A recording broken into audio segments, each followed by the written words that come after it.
You're such an asshole.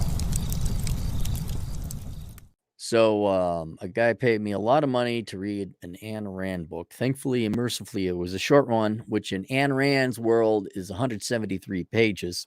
The title was The Virtue of Selfishness. And I already had without reading it, because what will happen is if you study enough of a field, you'll come to the same conclusions of the people in that field, if you're intellectually honest. And I always thought of selfishness versus society, like who's going to take care of this? I was always like, well, it's more like an electric grid or a power grid. We can all be communally on the same grid, and there's some efficiencies and arguments for that. But if everybody was to be off grid and have their own well and electric, then you wouldn't have to worry about people being on or off the grid. And on an individual level as well, like, look, no one's had to worry about me. I haven't had to go to like my parents or nonprofits or the government. Like, no wonder people in Minnesota hated me. I was an actual independent man who didn't need like literally the definition. So no wonder Minnesotans just wanted to kill me. They didn't want to kill me. They just wanted to be insufferable.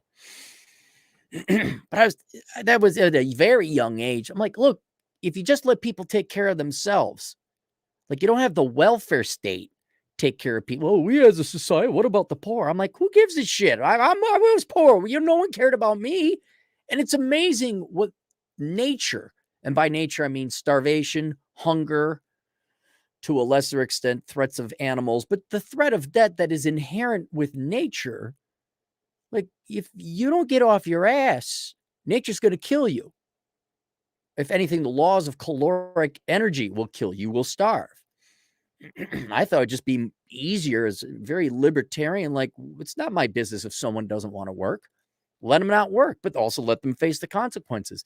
And a hungry stomach will do more to motivate someone to get a job than any kind of touchy-feely white woman created jobs program with the government does. And so I was very much on this, using the analogy, well, selfishness, as long as you're not stealing from other people. As long as you just support yourself, like I'm taking care of myself. You're very selfish. Fuck you. I'm not taking any of your money. I'm not voting to take your money to go, so I can masturbate my little thing down there as a good liberal white woman. I'm so good with other people's money. I'm a great person. Oh. I thought, well, if everyone kind of, and then like if you genuinely, like, you got in a car accident or the mentally impaired, or not mentally, the physically impaired, like, yeah, then it's up to me to charitably help out and all that. But that was the very simple approach I had. Selfishness, not in the pejorative, but your actual self-interests. It kind of takes care of itself. And so that's kind of the overall philosophy I had. So let me go through the request and I'll kind of tell you my thoughts on the book. Greetings, Cappy. Please keep me anonymous. I'll get straight to the point. I sent you an audiobook a few months back and would like to pay you to listen to it. It's called The Virtue of Selfishness by Ayn Rand. I think you, as a high IQ individual who values reality and productive work, will get something out of the book. And I did. It took a lot of reading, but I did. Bit of background on me, 30 years old, 85,000 a year, living on my own. Where have all the good men gone? They go where now? Find them, can't I? In shape, growing a diversified portfolio, growing YouTube channel. Wouldn't have made it this far without that book. Rollo's work in your work. You're helping more lives than you know. Take care. I hope so. Oh, and he is a regular contributor. I don't know if you're starting this channel, you pay me super chats, but you don't want me to tell people who you are. All right. I'll keep it secret. We won't send you any of that nasty traffic. So let me pull up my notes. And oh God, did I need notes. So let me kind of go through my general takes. There's 3 takes. And there are lessons to draw from this, of which Ayn Rand does an excellent job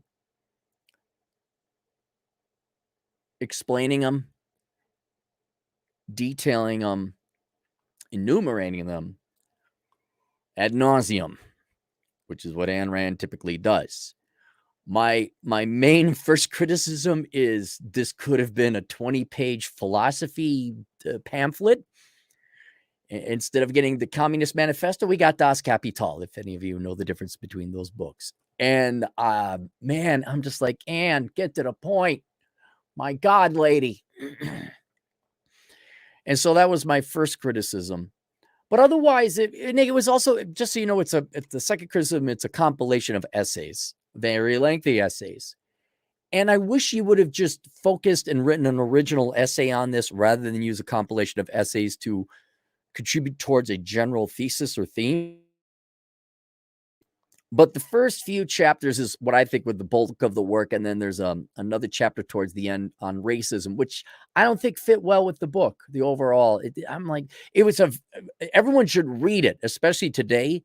It's very germane today, but this time on the opposite side. She was very critical of the Nazis being racist towards the Jews, obviously. And then also the Southerners being racist towards blacks. You know, the Democrats in the South that wanted to remember that Civil War thing. I bet you a lot of the Black Americans don't remember that Civil War history, that the Democrats were the ones who wanted to keep you. But she was also talking about more modernly general societal bigotry against the black community. But when she talks about from a philosophical standpoint, now it's 100% flipped, where it's like, no, minorities are the racists in the United States. You celebrating. And she talks about a lot of the things we talk about here, celebrating traits. A lot of what I call traitism is listed in detail in that chapter. But it didn't fit. It's a brilliantly written chapter. I'm like, what does this have to do with the virtue of selfishness? Agency, yes, and all that, but not really that. So pulling up the notes here, there were three main theses or lessons that I took from it that either were completely new ideas to me or further refined or crystallized thoughts I had mulling around in my head. And that would be of benefit for those of you. So if you don't want to read the book, here's the book simplified and what you can take away from it. So the first is she lays down an argument for good and evil. It's not an argument, she proves it. And the way she did, I was very impressed because I was like, you always get like the hair on the back of your neck goes up when people say, well, there's no really such thing as good and evil. It's usually it's evil. People like, oh, it's just money. It's like those are the people who want your money more than everything else. There is good and evil, and it's based on life. The existence of life, your life, results in things being good and evil on the individual level. And what is good is what enhances and maintains your life. So wealth, employment, goods and services, food, healthcare, and all that. And what's bad is lessens or shortens your life. Someone stealing your money, someone enslaving you, disease, although disease is not sentient, it's not another human. So you can't argue the disease is purposely malicious. But somebody trying to say increase your taxes to pay for a welfare state so she can masturbate herself down there. What a good liberal Democrat white woman she is. That's evil because they're taking and lessening your life. So that was like, oh yeah, that makes 100% complete sense because, you know, whatever is good, like this increases and enhances my life, and anything evil lessens it. But the reverse has to apply where basically you have this asterisk without stealing from anyone. So like if I enslave someone else to do my work for me, well, that's good for me, but that's not morally good because I'm taking away his or her life. And so the only thing that is good, aside from things that enhance and extend your life, well, how do you get things that extend and enhance your life? You have to sacrifice labor. You must work through voluntary trade where I give you my time, you give me compensation in the form of money. There could be whatever we agree upon, silver, food, whatever else, housing, lodging. But as long as it's trade, it's voluntary. It's voluntary. You and I are agreeing to transact my labor for your money. That now enriches me to go and buy the things I need to maintain and enhance my life without me stealing from you. All right. Standard labor. And they pay me because thanks to economic productivity and the nature of economics and labor, I help their enterprise or them make money as well so that they could go ahead and maintain and enhance their life. In other words, there was no one forced at the end of a gun. There was no slavery. There was no forced taxation. We agreed voluntarily, not enslaved, to engage in this transaction in this. And you have to engage in trade. You have to labor because otherwise you will not generate the things that you need to enhance and maintain your life. And then contrast that with pretty much every leftist political party that's ever been in existence. Theirs is one of parasitism. Theirs is one of partial enslavement. No one ever is going to come out right and say, well, we're going to enslave you. They will say, well, it's for the good of the people and you will benefit and feeling, oh, do you hate single moms and do you hate the children? It doesn't matter. At the end of the day, they are deciding through democracy we're going to partially enslave you, which partial enslavement is not listed anywhere in this book. But if I'm paying 40% of my wages and my labor and taxes, and I'm not of which only 10% of that for, so like 1/4 of which is paid to government goods and services that I actually get to see, 30% of the taxes of that 40% or 75% of the taxes I pay is enslavement. I'm paying other people to live. They're not giving me anything. I am held hostage to them. I am a slave. And that is evil. I don't care what face you paint on the parasite. I don't care if it is a little child. There may not have been little child. I'd almost forgive him because little children. But, oh my God, I'm a single mom slut who can't keep her legs shut.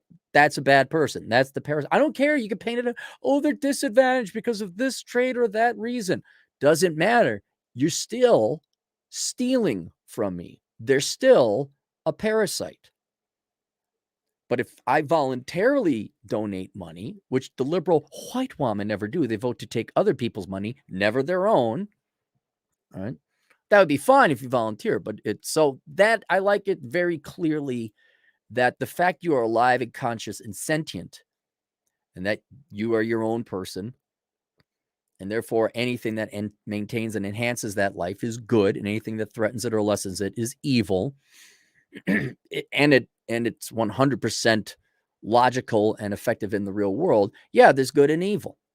Oh, and she hates people who are like wishy-washy, who like stand in the middle. Well, there's no such thing. The moral generalists or the moral gray area people. There's no such thing as good and evil. No, there's good and evil. It's very simple. Very simple. People say it's only money. Well, then you give me all your money voluntarily. So I like that. That provides the foundation by which economically on a macro level, one individual human is going to interact with the economy and the rest of society. What's good is what maintains and enhances my life. As long as I don't steal from anyone, therefore perpetrating evil on other people. Therefore, we all have to work to support ourselves. That's it.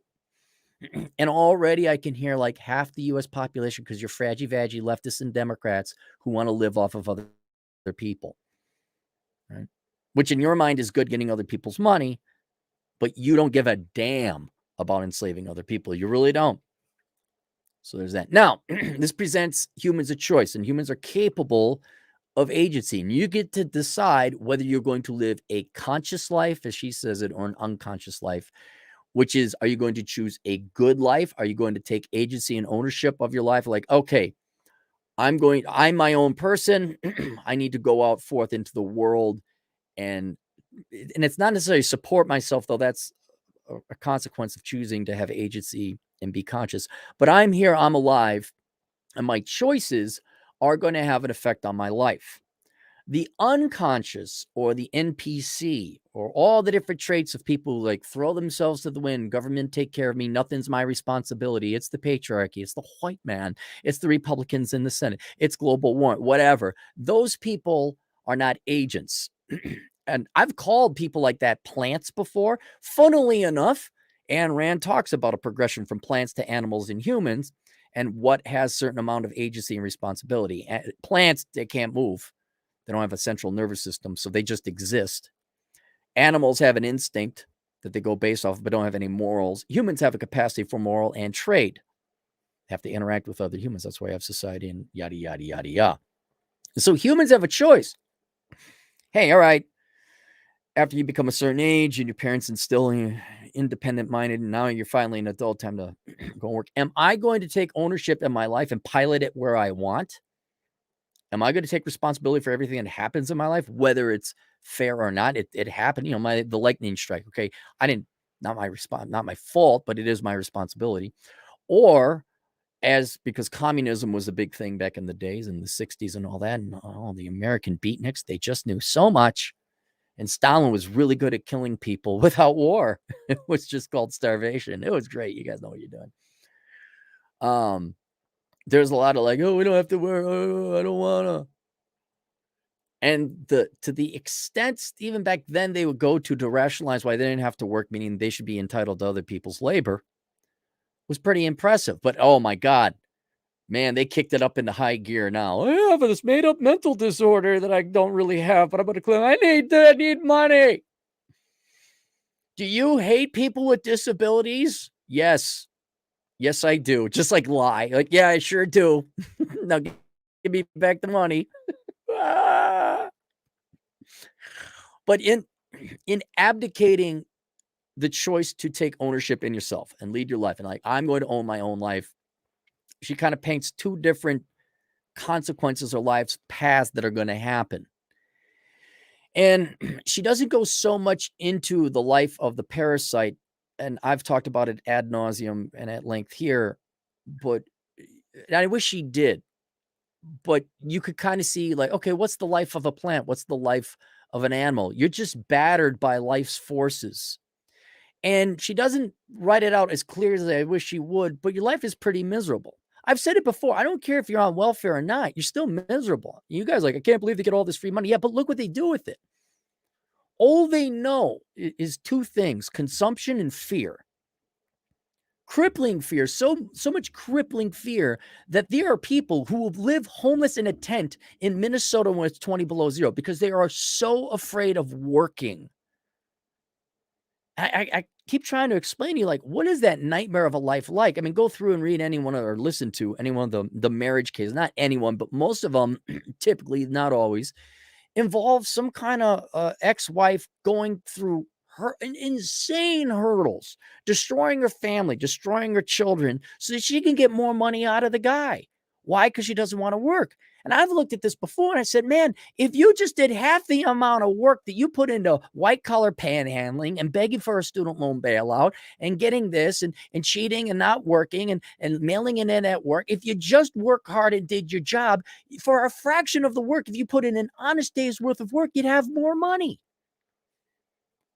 And it's the classic. She didn't say this, but I wish she would. There would have been a great spot for it in this book to say lazy people work twice as hard and to show the misery and just how bad it is for people who decide to abdicate agency and responsibility and consciousness. She paints a very nice picture of the benefits that comes from responsibility and ownership and true, genuine independence. But she doesn't paint a bad, and maybe that's because there's so many more parasites nowadays who are so miserable. And I guess if you want it, we can choose from any one of the many stereotypes here modernly in the West. But I love the strong, independent woman. I love that stereotype. A man-hating feminist who just votes for more and more government money, disproportionately paid for by men. We'll be looking at the statistics in my upcoming book, A World Without Men, an analysis of an all-female economy. Right? Who's not only living the parasitic lifestyle, who's not only eschewing work, but is poor despite all the government aid, but has no values, has no happiness, has no joy in life because no one likes hanging out with a parasite, including parasites. But what's worse, and I don't think Ayn Rand maybe ever talked about, again, I'm not a big Ayn Rand fan because I don't have the life expectancy to read her books. I just don't. You need 87 years to read a book. I'm a guy, I'm going to die at about 78. But I don't know if any of her work, she talks about the mental illness and the mental pain parasites go through. Because I think there's a huge amount of pride they have that nothing can be their fault. And their poverty and their life is not their own fault. And so it can't be their fault. And so they're always angry and perpetually envious of those who worked more and had more than them. And that life is just pain. Just pain to be constantly envious of those who haven't even touched you. They just work and they want to keep their own fruits of their labor. It's almost like a joy to see Democrats and leftists constantly jealous, constantly envious to the point they hate you. When you're like, you could work too. Oh, I can't. Why not? Because I'm born this way in society and patriarchy and the institutions and the discriminations. To which I'm like, man, enjoy your shit life.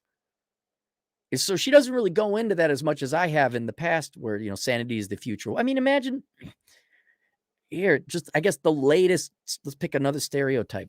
I wish Ayn Rand was alive today. What would Ayn Rand say about these purple, blue-haired, nose-pierced, tatted up? Now I'm going to change my gender. I'm not talking authentic transgendered people who authentically. No, there's something different about me. Like authentically, I'm a guy, born a guy, but I really think I'm a girl. I'm talking your 1 in 5 Zoomer girls who are posing being not straight because it's popular. What levels of insanity, and to the point you might go through surgery just to be popular, to avoid real work, to avoid real accomplishment, to avoid real achievement and real value, that you bring value to other people in some way or capacity. She doesn't talk about that in this book because we didn't have a bunch of freaks cutting off their tits to be popular. But we do now. And so they don't talk about, okay, if you go down this path, it's not even easier. It's just, okay, maybe if you have a welfare state, it might be a little bit easier, but it's really not. It's even harder, and you will destroy and ruin your life living in perpetual envy and constantly being a parasite, worrying about whether or not the government's going to give you enough money, perpetually being at the mercy of charity and kindness and the economy functioning. You can have all the government money in the world, but if the producers stop producing, your government check ain't going to buy anything. So they're absolutely at the mercy of people showing up for work the next day. But me personally, just watching leftists, my generation, but plus or minus a couple generations, I've never seen a happy Democrat. Never. They're always pissed off. They're always poor, and they're always envious of others. Even the rich Democrats like Nancy Pelosi, that bitch is unhappy. And they have no human interactions and things like that. So that's one missing thing from that. But then she does go into, okay, if you do choose good, what are the consequences of choosing to be conscious, living a conscious life, making decisions, and running your life, being the person who's in command in your life? And not only is there, again, some psychological benefits and all that, she talks about what the ultimate joys are in life. And there's not little in terms of value, but there's very few things that derive in value in life. Okay, well, what are you doing? You take agency, you take purpose. And so this one, I had to write a couple extra notes. So she argues the only real value, the only thing that brings you joy or happiness or contentment in life is achievement, is accomplishment. The only real pleasure, and she literally says, is pride in one's accomplishments or achievements. So she's not talking about pride in terms of one of the 7 deadly sins, where it's false pride, where it's like, I'm whatever, black or Hispanic, I have black pride. She even says that in the racism chapter, where it's like, you were born a certain way, so other people are going to assume things about you, including yourself. Like, you have that's not you. And so we're not talking about a false pride where there's an accomplishmentless pride, like an existence pride. It's like, no, you built a retaining wall and boom, a light went on. I'm like, yeah, you're right. The happiest I am is when I finish a book and it's published. The happiest I am is when I finish the retaining wall or mowed the yard, or there was some kind of thing I did. It could be something like a large accomplishment, like writing a book. It could be something as simple as, yeah, I finally cleaned the floors and I look, and there's that feeling like, oh, that feels good. And when you're young and experiences are new, these accomplishments and pride, or having pride in your accomplishments, I don't think your brain is ready for it because you're so new. And I mean, like up until about the age of 30, there's all these different new life experiences. So there's novelty. Having sex, eating ice cream, going and traveling, And there's nothing wrong with these things. It's just your reward system, you're going to get a hit. And she doesn't use the word vice, but we could categorize these experiences, these novel experiences, these novelties, as kind of a vice or an experience. You're still getting joy. No doubt you're a little kid and you see, Bugs Bunny at Six Flags Great America. Okay, you're excited, but it's because it's all new and wonderment. But as you get older and as you become an adult, and as these novelties go away and the hedonic treadmill eliminates or seriously lessens the amount of value you get from these experiences, it's like, okay, then what's left? And what it is accomplishments, raising a family, having a prestigious career. I would say more literally, building things you can see. Like right now we have 157 people tuning in. I don't see it. If I was in a bar performing in front of 157 people, you'd see it. That's more of a criticism of human biology than anything else. But as you get older, you're like, I fixed the car. Why do I feel so good about that? I paid off my house. Why do I feel so good about that? I fixed the thing in the house. I built something. Why do I feel so good about that? That's because it's accomplishment. And she makes a very clear distinction between accomplishment or experiences, or I'm trying to catch all experiences, entertainment, vice, ultimately all of which is biding time. And she's not too critical of it. She's not like, oh, you're pissing away your time. But she talks about like a cocktail party. Why are you going to a cocktail party? Talking to people you're not interested in. Getting drunk so you can be socially lubricated. Is that an accomplishment? Or are you doing it? So it kind of falls under a general banner of vice or entertainment, which is not. So you might be entertained at that moment. Your brain might be distracted or otherwise occupied, but it isn't the pleasure that comes with pride in one's accomplishments. And so I was like, that makes sense as an older guy.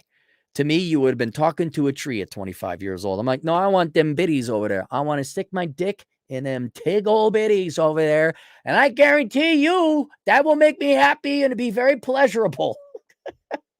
What? Put in a retaining wall? Are you crazy? No, I'm pretty sure if you gave me the choice between the pride in building a retaining wall or plant my unit right between them tig old biddies, I want the tig old biddies.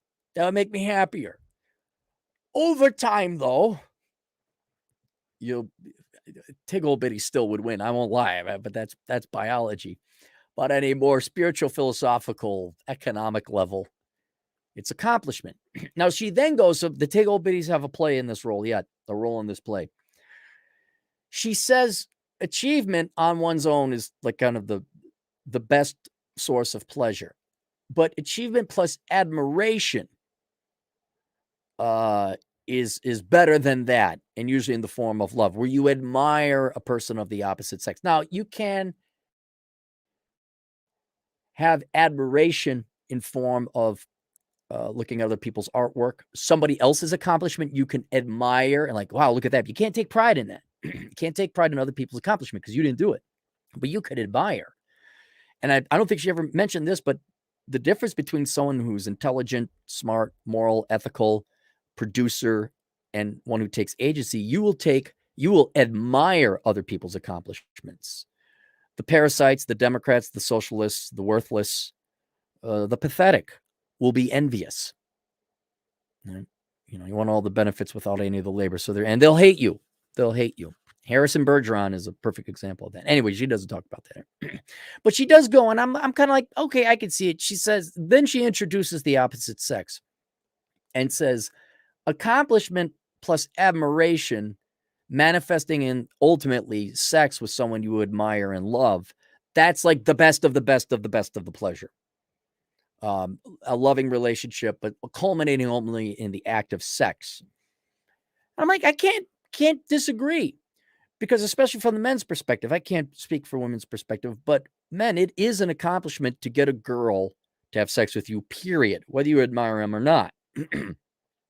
If you find a girl you really like and you love, and you would admire her, and ladies vice versa. If you get her to have sex with you as well in a loving relationship, not only did you accomplish something, one could argue, I hate to use the word capture, but convincing a woman to love you and spend time with you till death do you part and have sex with you, that's the ultimate accomplishment, because there's no more complex Rubik's Cube than female attraction and unlocking that. But you have to go through great lengths and heights to become a very accomplished man and other things to attract women. So it's kind of like, yeah, look at this accomplishment. And you go to say, that means like we're a trophy. Hey, shut up with he must have 6-pack abs and be a status guy and have a degree. What are you talking? You got your trophy boys too. So it's an achievement. But when that achievement is also a sentient human being and reciprocates your love and their interest in you, that is the ultimate form of pleasure. And I can't necessarily disagree with that either. It's like, yeah, I like orgasms. Tig old bitties. See, the tig old bitties always have a role in economics. And so that was the other third main thing. So there is good and evil. It's based on life. Everyone has a choice, whether you're going to live your life essentially and enjoy it and do the most with it, or whether you're going to just be a twig in a raging river and not take agency and essentially hope the rest of society takes care of you and be a parasite, which has the consequences of living a fulfilled life and a happy life and an enjoyable one, or living one of misery. And I've expanded a little bit on this before. It's very simply, do you want other people in your life? There's always going to be other people in your life, but do you want to have other people willingly hanging out with you or unwillingly hanging out with you? Because if you choose a life of agency and responsibility and conscious thought, and you're going to put the effort into it, and you're going to pursue accomplishments, you're going to become a superior human being.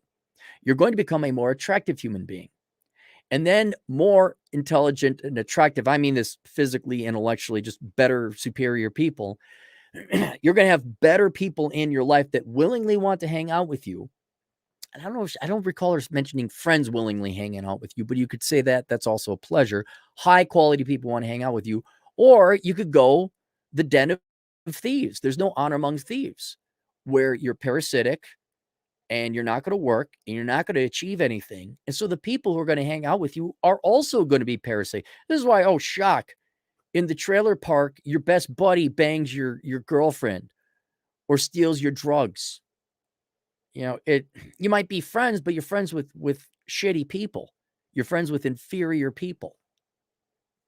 You're going to mail it in and be a welfare parasite. Okay, well, you'll get married, but you're not getting married because these are amazing people and you're in love and you want to have great sex. You're getting married probably to what? Get more welfare benefits because you're bored, not because you love the person, but you don't want to be alone. That person wants free or you split the housing costs. And man, if your life isn't bad enough already, just trying to like skimp by and parasite and white collar panhandle and avoid work all the time, I can't imagine what it's like being further burdened by inferior people whose goal is to also avoid work and effort in all of their interactions with other people, including their friends and quote loved ones. And again, go back to any one of the case studies. You see a lot of women. I'm sure fathers abandon this too, but this is guys. Again, ladies, if you have your divorce horror stories, please send them in. I'll read them. But thus far, it's the women divorcing. The number of women in the United States, especially in the West in general, who don't love their children more than their career and the SUVs and the materialism that it ultimately buys is disgusting. It's disgusting. And why? It's like, well, it's too hard to raise a kid. And let's just be honest. You love things more than you love your children. You might love your children, but not more than that SUV, not the status you got to post on Facebook. And so don't just think, oh, yeah, they got a lot of nice things, so they must be good people. Absolutely not. Absolutely not. A lot of times it's paid for by debt. They don't actually own the things. Did your mom love you and take care of you and raise you? Was your dad there investing in you? They weren't. They were working all the time, but you had a lot of nice shit. Oh, man. Let me introduce you to two parents that don't love you. And I would argue are evil. but raising children is hard. We just wanted them for having them for the sake of them. And imagine the life that consequently falls. Whether you're borrowing the money and faking it in the most prestigious of suburbs, or whether you're trailer trash or ghetto trash or barrio trash, where you got a bunch of half siblings and step siblings running around, and the latest guy, he ain't your dad, but it's the latest guy that your mom's fucking. Like, there you go. But what's great about, well, it's not Ayn Rand, but any individualist philosophy, it doesn't matter if you're born there, you're an individual. You can make the choice to end that.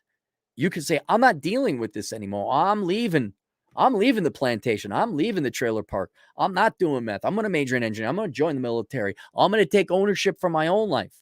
And I'm going to get myself out of this.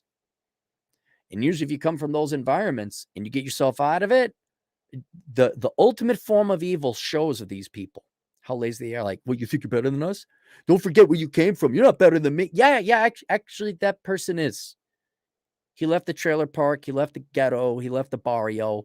And now he's living his own life, doing whatever. You could even argue you escaped the suburbs where everyone's like, fake and everything. Like, yeah, I'm out of here. I'm not saying that like, where you physically live determines whether you've made it or not. And you come into the 20-year reunion? F no, get out of here. I hope you all get cancer, you disgusting frauds. So there you go. That's my view. Don't save. So link below. What do I got? I got link below is link to my Subscribe Star channel. You get access to the Road Trip podcast, the archives there. It's $2 a month. That's my big time elitist who you join the club for $2 a month. There's also a link to my books, and a link to my courses available on Teachable, including The Dad You Never Had and Achieving Financial Excellence. So if you're looking to get your financial act together, that's a very good first step. And you're kind of like, oh yeah, I ought to do this now. I take agency in my own personal financial retirement. I'm not going to be a 58-year-old spinster who, despite having 2 divorce settlements, squandered all the money on purses and shoes. And I'm on a fixed income. If you want to avoid becoming that pain in the ass parasitic bitch, I know, take that course.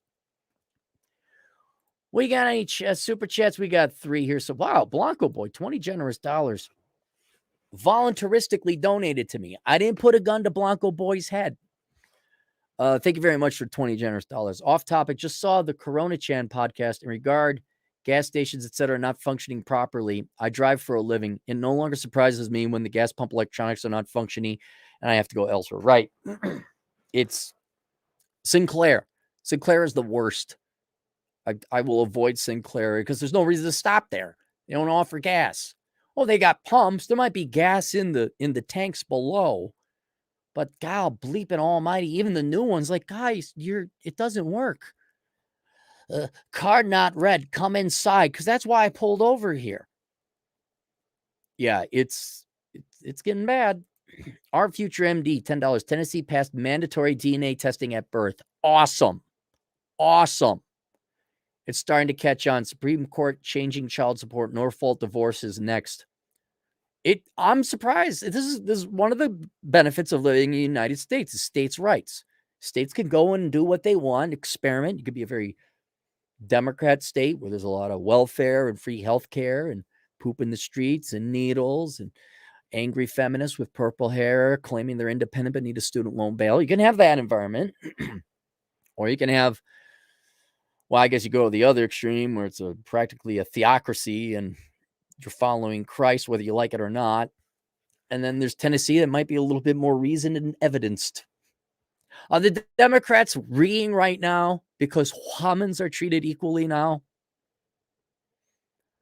Hey, we're just trying to protect all those rich women so they don't get taken to the cleaners in divorce court. That's what they're doing. Our future MD1. $5. The purple hair gals are in for a world of hurt after they realize that attention-seeking behavior is a terrible retirement plan. Send in the asteroid. No. The asteroid would end people. I want these people alive as long as possible so they suffer the most amount of pain. Guys, you really, again, I wish Ayn Rand was alive today. Guys, the amount of pain. Go get my book, How Not to Become a Millennial. And I go over all the different traits people celebrate, like I think there's even a chapter called Your Race Has No Value, Your Sex Has No Value. I should have said your hair color has no value. But think about that. You're going to the point of bodily mutilation. Okay, and it's one thing you dye your hair, you get weird tattoos or piercings. But tattoos, you got to remove those down there. You don't have to. You don't have, of course. I want to move like that. Don't. But you're marring your body. You're mutilating your body. And now, after I wrote that book, now it's like, oh yeah, I'm going to get gender reassignment surgery. Well, I hope you seriously know what you're doing, and you're not just doing it to be popular. I hope you're not doing it for attention seeking. I hope you legitimately know what you're doing as a care to a fellow human being. But if you're doing it just to get attention, holy cow, what's that like? The hell you're going through for being a hypocrite. I mean, choosing a dumb degree and being delusional to think that the world owes you a job is one thing. Really being a girl, let's just say, and you really are a straight girl, but the pressure to be so popular, strong, and you don't want to work hard at, like, I don't know, being a svelte, attractive, kind, sweet girl and get a degree in accounting. So you decide that you're going to take hormones and claim to be a boy, not because you're actually trans, but because it's to be popular. What a nightmare. And a no better hypocrite deserves that nightmare. No better hypocrite. If you're so lazy, you're going to mutilate your body to avoid real work and real accomplishment and real value in life. The world of hell that awaits you is 100% deserved. And I sit there with my popcorn. Look at all these gals would shoot us all down. We're good enough for them. Oh, yeah, now the fixed income. Now I ain't got no money. I don't know. I got a 3 divorce line. No, yeah, maybe I will make it to my 30th reunion. No, I'll just show up, eat my popcorn, and leave. It'd be funny, show up at a comically big bucket of popcorn and show up at a 30-year reunion. Just sit there, give them the big old part. No, just eating popcorn. Me? Oh yeah, I'm well off. Yeah, I'm done. I do whatever I want. You keep telling, yeah, oh yeah, oh you used to be in shape. I remember you. Now you're leaving potholes everywhere you walk. Oh, okay. All right, that's it. I wouldn't recommend reading it. I want to just say, like, take the Cliff Notes version. Thug Notes, hang on. Does Thug Notes does he have? Thug Notes does a good job of deep philosophical books.